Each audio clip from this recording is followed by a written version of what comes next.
Welcome to my podcast. My name is Karina and I come to you from the Pacific Northwest, where I live with my partner, 2 horses that I adopted from the Bureau of Land Management Wild Horse Adoption Program, and 2 kitties that we adopted from the local animal shelter. Information about these adoption programs will be in the show notes for every episode. Originally, I created this podcast to be accountable for my knitting projects and horsemanship. The way in which sentient beings are being cared for and communicated with in a highly intuitive and respectful way is another passion and is woven into each episode. And finally, gardening is often featured in each episode because I believe that growing our own organic vegetables or other produce as much as possible is a way to care for ourselves, the environment, and each other. These themes are integrated to express kindness and respect for each other. If you are a crafter, please grab your project, something nice to drink, and join the kindness revolution from wherever you are. I believe that even the smallest acts of kindness, thinking about kindness, sparks positive change. The horses have it right. What is good for the herd is good for the individual.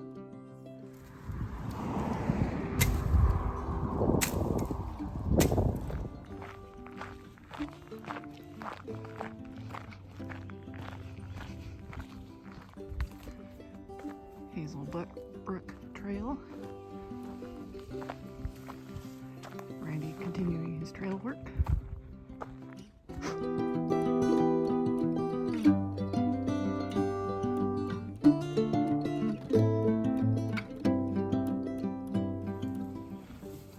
Just hanging out with the boys while I wait for their water bucket to fill up. Hey friends, one of my goals, hi Odin, hi Braggy, while I recover from my most recent shoulder injury, is to make sure I get enough exercise. So yesterday we went on a 3-mile walk in the local tree farm. I'm not driving yet, and Randy went up to a local mountain biking area to ride his bike. And in an effort for me to continue to get exercise, I decided I would just do laps around the driveway.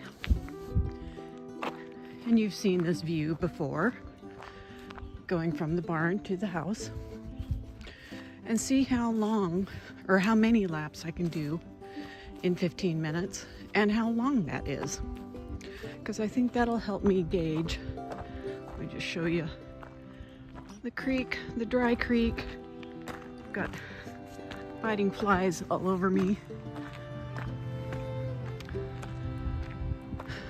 which are annoying, but maybe that means I need to walk faster.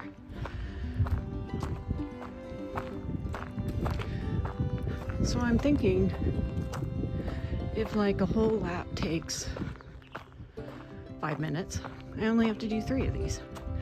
And it's not so bad. I could do that probably every day and get at least 15 minutes in of walking.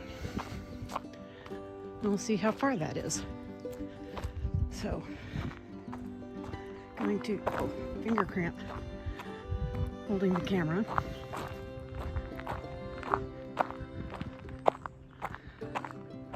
Apple trees and raspberry patch.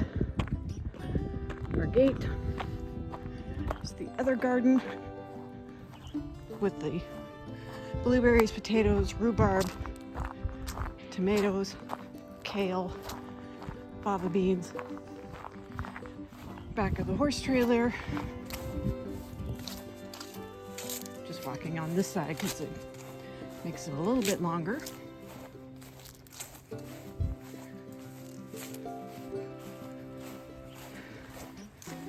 And then up to the area where I've planted more potatoes.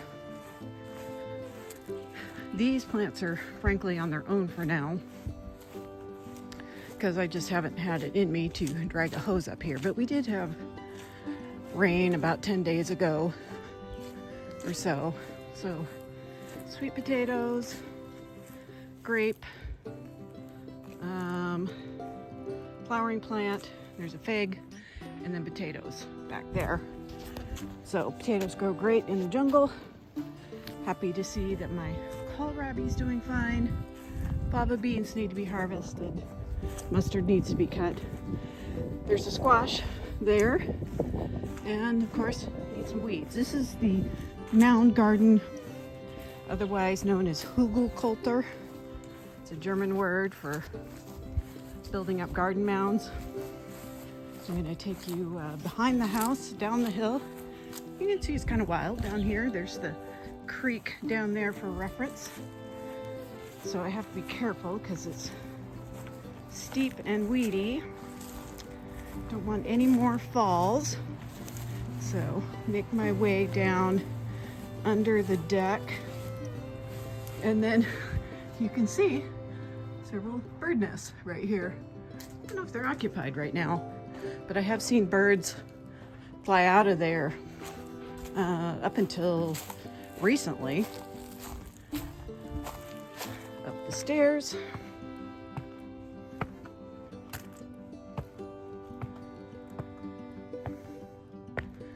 Back to the level of the house.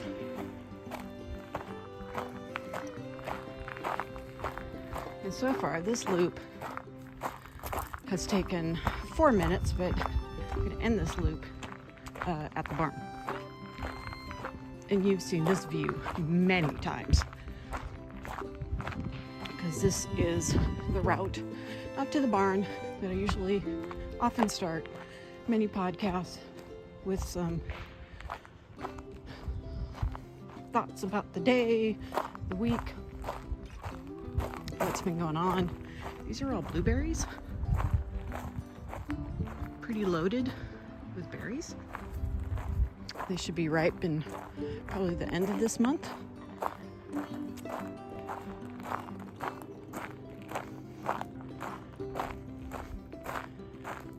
And then back down into the creek. I am told that there is no insect repellent that these biting flies that repel biting flies. And frankly, those of us here in the Pacific Northwest are pretty innocent to most of anything biting or poisonous or anything like that.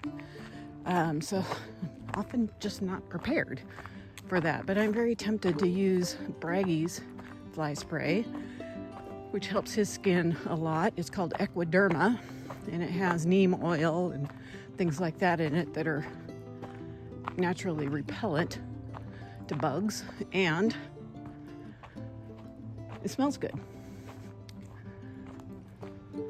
So we are back where we started, and it has been a little over 6 minutes. So I think just a couple laps is going to get my 15-minute walk in. The boys are up in Odin's stall. I don't know if you can see Odin's rump. So the pasture is not offering much these days. So they are eating a lot of hay. All right, I'll see how much distance the 15 minutes gets.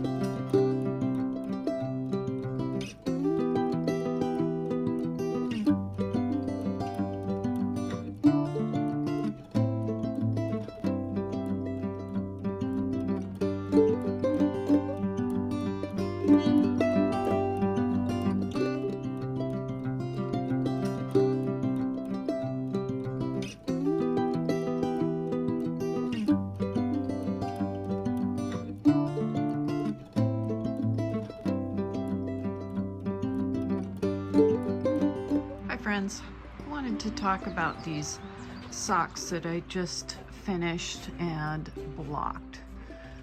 So this is the first sock that I did. It is made of mixed yarn, and it was from the Northwest Fiber Fusion class that I took with Jamie Lomax, who is Pacific Knits Co., and she does the doodle designs. You'll notice on this one that the walrus is on the side. I did a short row heel and then I kind of messed up the toe a little bit. Since this was an experiment, I'm not particularly concerned. When I say mixed weight yarn, I mean that it's a mix of DK and sport and probably even worsted. I think the walrus is worsted. What you're going to notice on this sock, which is the second sock, is that the walruses are on the front and the back of the foot. Same short row heel. I used German short rows on this one versus I used the traditional wrap and turn on this one, and it looks a little bit neater.